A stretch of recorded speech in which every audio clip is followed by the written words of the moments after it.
کے شروع میں رکھ دیا کہ پورا قرآن مجید لانا تو دور کی بات، اس جیسی صورت لانا تو دور کی بات، اس جیسا قرآن لانا تو دور کی بات، اس جیسے آیت لانا تو دور کی بات، اگر تم جو ہے وہ اس کے جو حروف مقطعات ہیں ان کو بھی اگر ان کا معنی بتا دو، یہ چیلنج کی طور پر ہے، تو قیامت کی صبح تک بھی چیلنج ہے، تم ان حروف مقطعات کا معنی پیش نہیں کر سکتے۔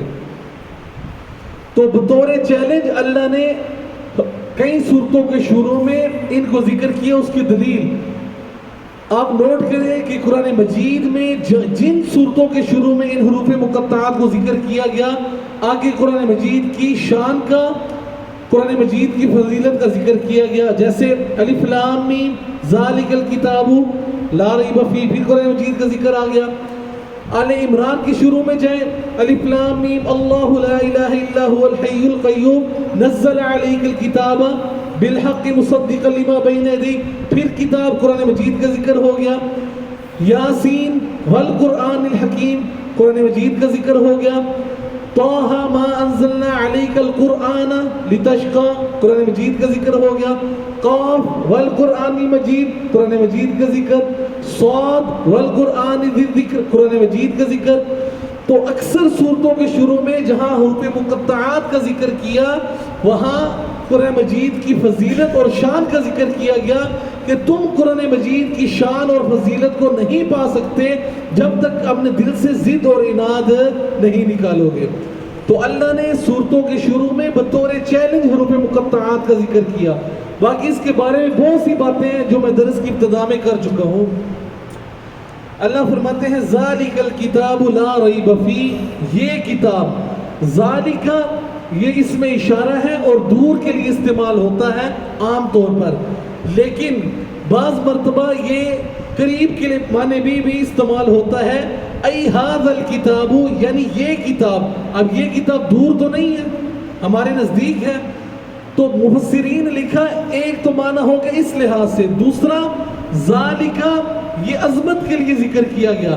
ھذا میں عظمت کم پائی جاتی ہے، ذالک میں عظمت زیادہ پائی جاتی ہے، اس لیے اللہ نے اس کی فصاحت کو، بلاغت کو اور عظمت کو مد نظر رکھتے ہوئے ھذا کی جگہ ذالک کا لفظ استعمال کیا۔ یہ کتاب لا ریب فیہ، اس میں اے پڑھنے والے تو اس قرآن مجید کی ابتدا کر رہا ہے، اس قرآن مجید کو پڑھنا شروع کر رہا ہے، اس کو سمجھنا شروع کر رہا ہے، یہ بات ذہن نشین کر لے، اپنا ایمان اور عقیدہ بنا لے کہ میں نے جو باتیں اس کے اندر لکھ دی ہیں ان میں ذرہ برابر بھی شک کی کوئی گنجائش نہیں ہے۔ اگر تو یہ عقیدہ بنا کر قرآن مجید کو پڑھے گا، سمجھے گا، تو پھر اللہ جل جلالہ تمہیں ہدایت بھی عطا فرما دیں گے، تمہیں سمجھ بھی عطا فرما دیں گے، اور صراط مستقیم کے رستے کے اوپر گامزن بھی کر دیں گے۔ تو نے میرے سے دعا کی اہدنا الصراط المستقیم، پیچھے دعا کر کے آیا، اب میں تیری دعا کو قبول کرتے ہوئے تجھے کہہ رہا ہوں کہ میں نے اپنی کتاب لا ریب جناب رسول اللہ صلی اللہ علیہ وسلم پر نازل کی ہے، تیرے لیے ہدایت یافتہ تب بنے گی جب تم اس کے اندر یقین کر لے گا کہ اس میں کسی قسم کا کوئی شک نہیں ہے۔ لا ریب فیہ، اس میں کسی قسم کا کوئی شک نہیں۔ ھدی للمتقین، ہدایت ہے پرہیزگاروں کے لیے۔ اب سوال یہاں پر پیدا ہوتا ہے کہ جب پرہیزگاروں کے لیے ہدایت ہے تو کیا گناہگار اس کے ذریعے ہدایت حاصل نہیں کر سکتے؟ اگر ایمان والے، ظاہر ہے پرہیزگار کون ہوتا ہے؟ ایمان والا، تو صرف ایمان والوں کے لیے ہدایت ہے تو کافر لوگ اس سے کیسے ہدایت حاصل کریں گے؟ تو ھدی للمتقین کی جگہ مفسرین نے لکھا ہے منیبین، انابت کرنے والے، قرآن مجید کی طرف رجوع کرنے والے۔ اور اگر آسان لفظوں میں سمجھایا جائے تو ہدایت اگر تلاش کرنے کے لیے قرآن مجید کی طرف آئے تو پہلے اپنے دل سے ضد اور عناد کو نکالنا ہوگا، ضد اور عناد کے بت توڑ کر ان کو سائڈ پہ کر کے پھر اس کو لاریب سمجھ کر اس کی طرف آئیں گے تو پھر تم منیب بن جاؤ گے۔ جب منیب بنو گے تو متقین بن جاؤ گے، جب متقی بنو گے پھر تو اللہ تمہیں اس کے ذریعے ہدایت یافتہ کر دے گا۔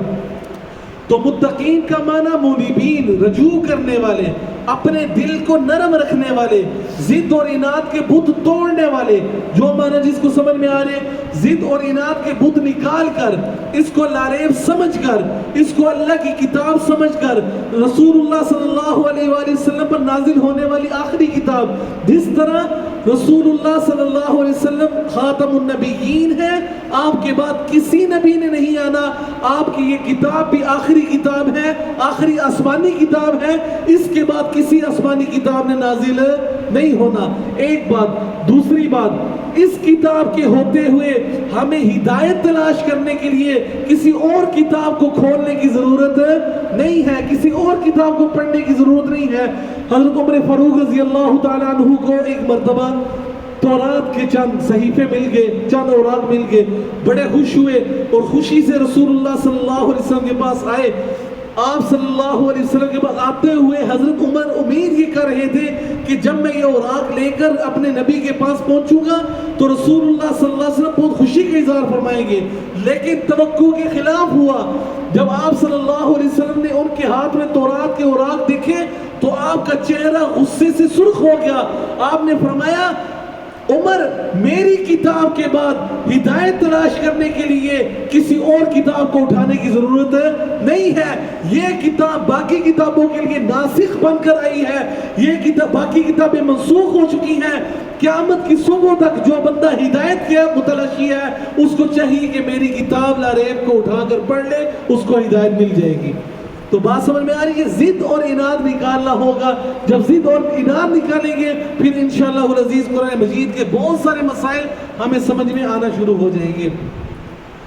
آگے اللہ جل جلالہ فرماتے ہیں ایمان والے کون ہیں، متقی کون ہیں؟ الذین یؤمنون بالغیب۔ پہلی بات کہ ایمان والے وہ ہیں جو اندیکھی چیزوں کے اوپر ایمان رکھتے ہیں۔ ہم ایمان والے ہیں الحمدللہ، جناب رسول اللہ صلی اللہ علیہ وسلم کا کلمہ پڑھا ہے تو ہم نے بن دیکھی چیزوں کے اوپر ایمان لایا۔ اس کا پہلا مصداق، اولین مصداق، اولین مخاطب صحابہ کرام رضوان اللہ تعالی علیہم اجمعین ہے کہ انہوں نے ان کو رسول اللہ صلی اللہ علیہ وسلم نے دعوت دی، انہوں نے رسول اللہ صلی اللہ علیہ وسلم کی دعوت کو قبول کر لیا۔ آپ صلی اللہ علیہ وسلم نے ان کو بتایا کہ جنت ہے، جہنم ہے، موت ہے، موت کے بعد کی زندگی ہے، حساب و کتاب ہے، جنت کی نعمتیں ہیں، دوزخ کے عذاب ہیں۔ یہ ساری چیزیں انہوں نے اپنی آنکھوں سے نہیں دیکھی تھی، لیکن رسول اللہ صلی اللہ علیہ وسلم کی باتوں کی انہوں نے تصدیق کی تو ایمان والے کہلائے۔ ایمان والوں کی پہلی صفت یہ ہے کہ وہ اندیکھی چیزوں کے اوپر ایمان لاتے ہیں، ان میں صحابہ بھی شامل اور بعد میں آنے والے قیامت تک آنے والے سارے مسلمان بھی، جن میں ہم اور آپ بھی شامل ہیں کہ ہم نے جنت کو نہیں دیکھا لیکن میرے نبی نے فرمایا جنت ہے، تو ہم سب کا ایمان ہے کہ جنت ہے۔ آپ نے فرمایا جہنم ہے، ہمارا ایمان ہے کہ جہنم ہے۔ آپ نے بتایا جبرائیل ہے، میکائیل ہے، فرشتے ہیں، اسرافیل ہے۔ آج تک کسی نے جبرائیل کو دیکھا نہیں دیکھا، لیکن میرے نبی نے بتایا، ہم اپنے نبی کی باتوں کی تصدیق کرتے ہوئے کہتے ہیں کہ جبرائیل امین ہے، اسرائیل ہے، اسرافیل ہے، اسرائیل ہے، یہ سارے فرشتے ہیں۔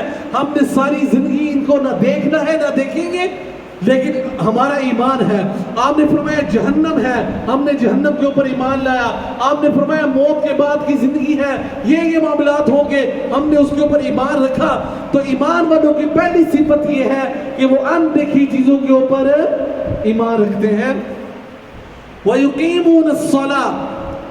اچھا ایک اور بات میں عرض کروں، رسول اللہ صلی اللہ علیہ وسلم سے صحابہ نے سوال کیا، اے اللہ کے رسول یہ بتائیے کہ ہم نے آپ کو دیکھا، آپ کی نبوت کے اوپر ایمان لائے، آپ کا کلمہ قبول کیا، ہم نے آپ کا شب و روز دیکھا، آپ کو وضو کروایا، ٹھیک ہے، آپ کے ساتھ ہجرت کی، سفر کیا، جہاد کیے، دیگر معاملات ہیں، کیا ہمارے بعد بھی کوئی ایسی قوم ہوگی جو ہم سے زیادہ خوش قسمت ہوگی؟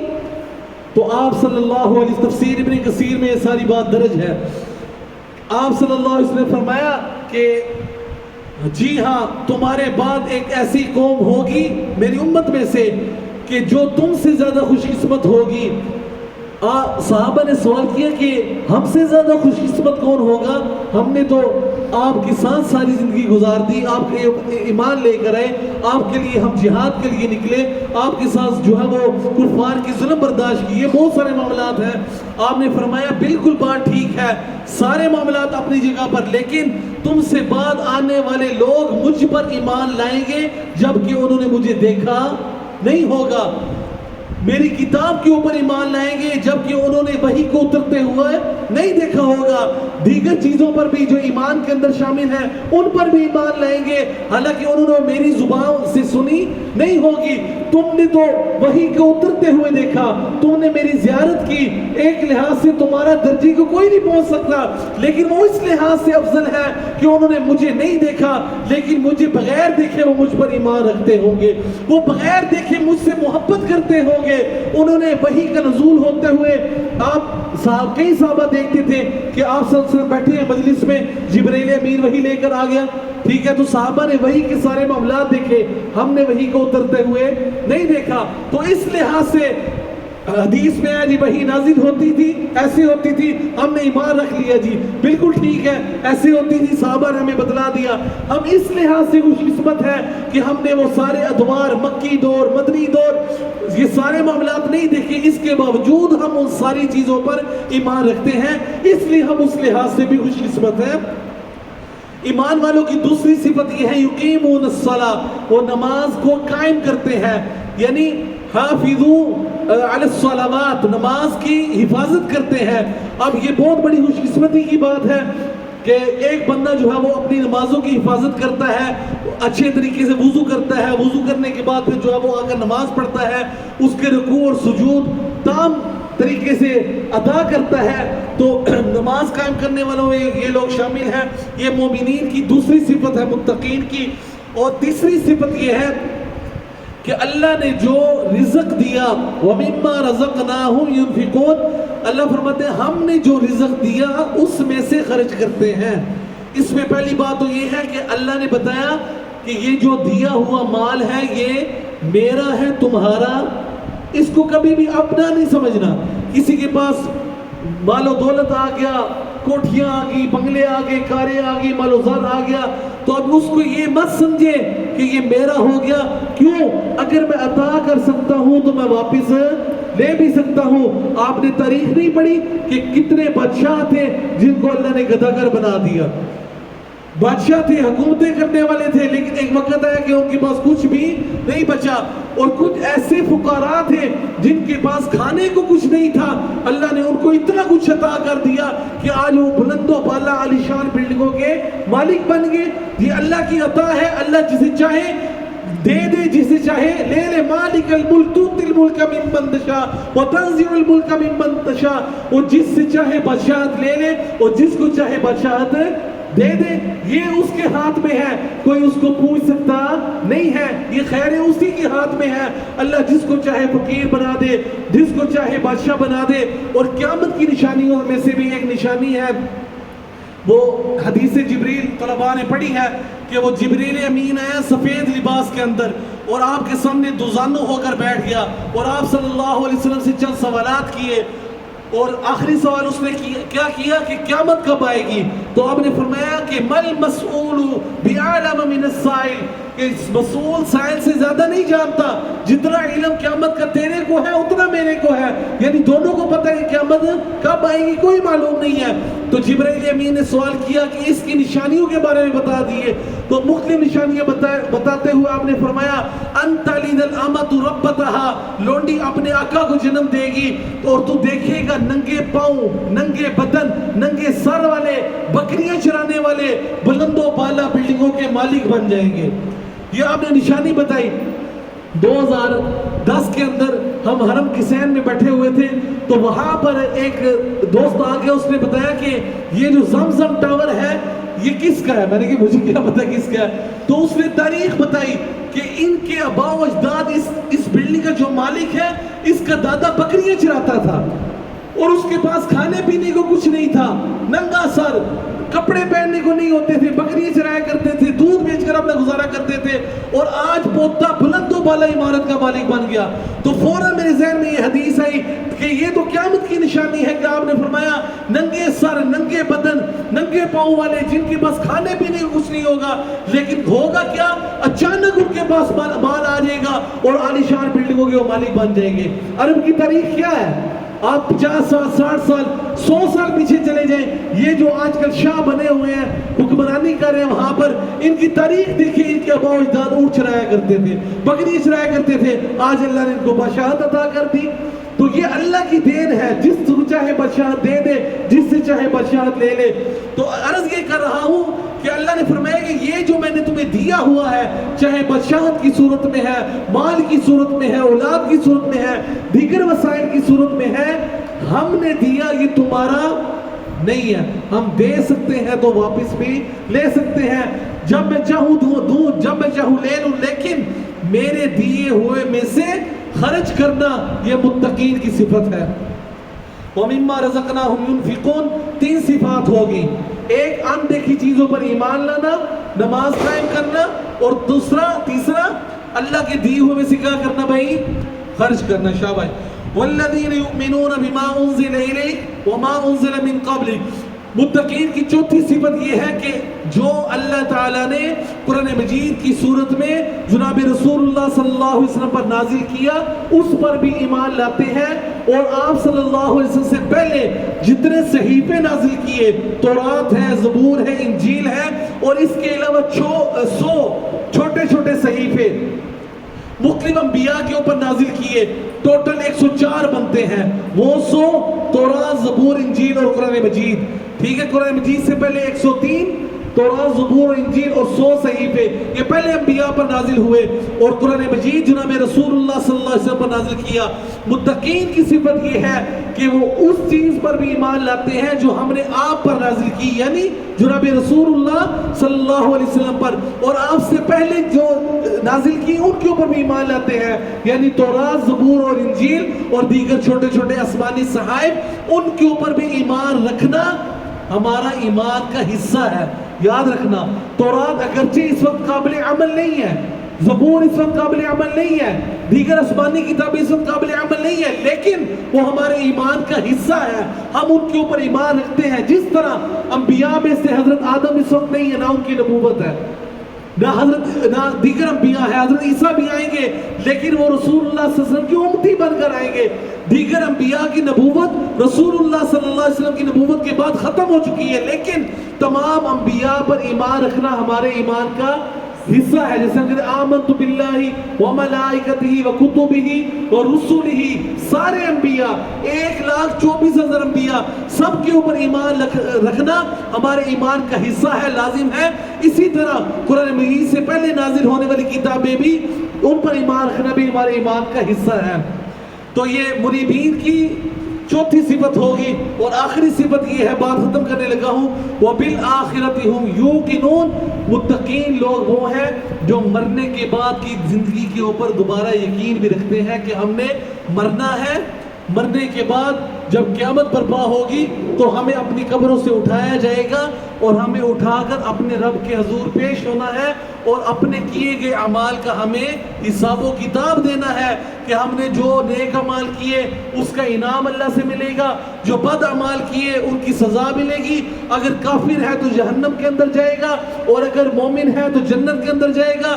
مومن بھی وہ بندہ کہ جس نے کلمہ بھی پڑھا اور کلمے کے تقاضوں کو بھی پورا کیا.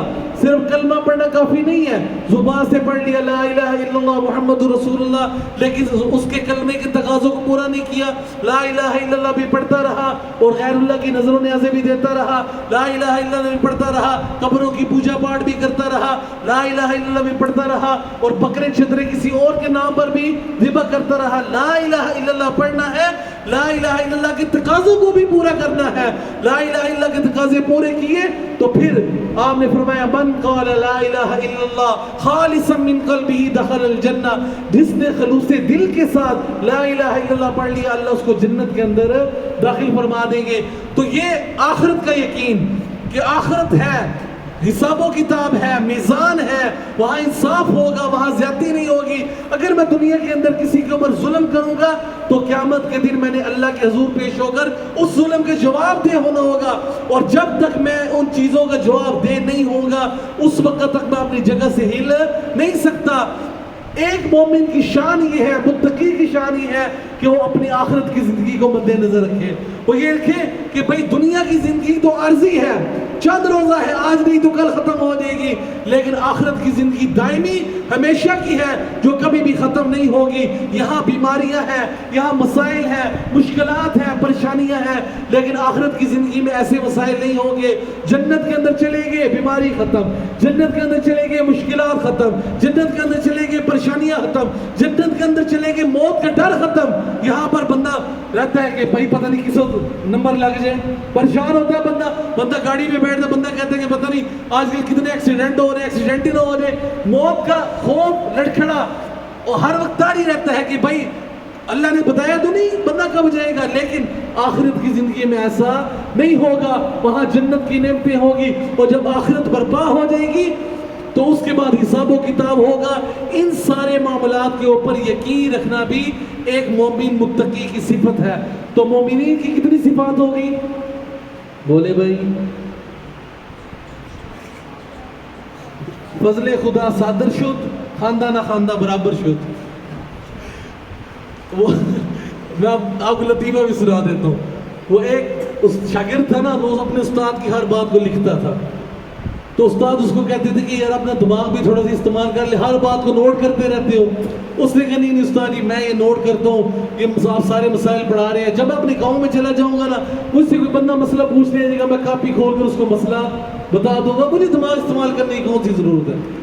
استاد اس کو کہتے رہتے ہو، بس کہتا کہ استاد جی تسی بس پڑھاتے رہو، تھوڑا کام ہے پڑھنا، میرا کام ہے لکھنا۔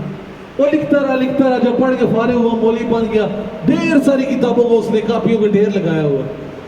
اب اس نے کیا کیا، ایک گدھا منگوایا، اس کے اوپر ساری کتابیں لاد دی اور چلا گیا اپنے گاؤں کی طرف۔ راستے میں ندی پڑتی تھی، ان دنوں میں ندی کے اندر پانی بہت زیادہ آیا ہوا تھا۔ ندی سمجھتے ہیں، نہر، یہ تالاب سمجھ لو آپ، کس آپ کی زبان میں۔ تو وہ ندی پڑتی تھی تو اس کے اندر پانی تو یعنی آئی ہوئی تھی، بارشیں بہت زیادہ ہو رہی تھی جیسے آج کل ہو رہی ہیں۔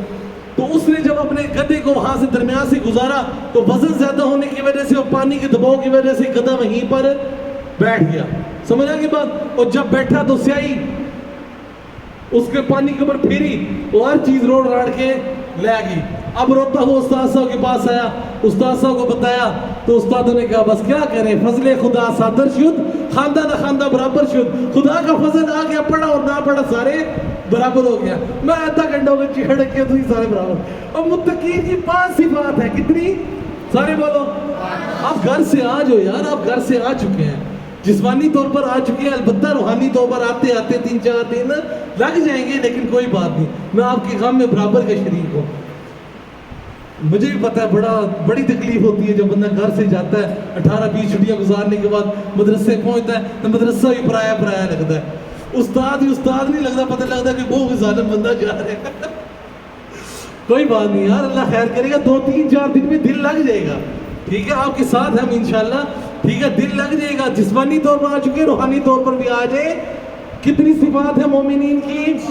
5، ٹھیک ہے۔ نمبر 1، اندیکھی چیزوں پر ایمان لانا، نماز قائم کرنا، سمجھا کی بات، اور اللہ کے دیے ہوئے میں سے خرچ کرنا، آپ کی کتاب قرآن مجید پر ایمان رکھنا اور پہلی کتابوں پر بھی ایمان رکھنا اور آخرت کی زندگی پر ایمان رکھنا۔ یہ 5 باتیں ہیں، 5 صفات ہیں مومنین کی جو ہر مسلمان کو یاد ہونی چاہیے۔ ایک بندہ ہم سے پوچھ لے آپ مسلمان ہیں، آپ کہہ جی الحمدللہ، یار ایک مومن کے اندر کون سی 5 صفات ہونی چاہیے؟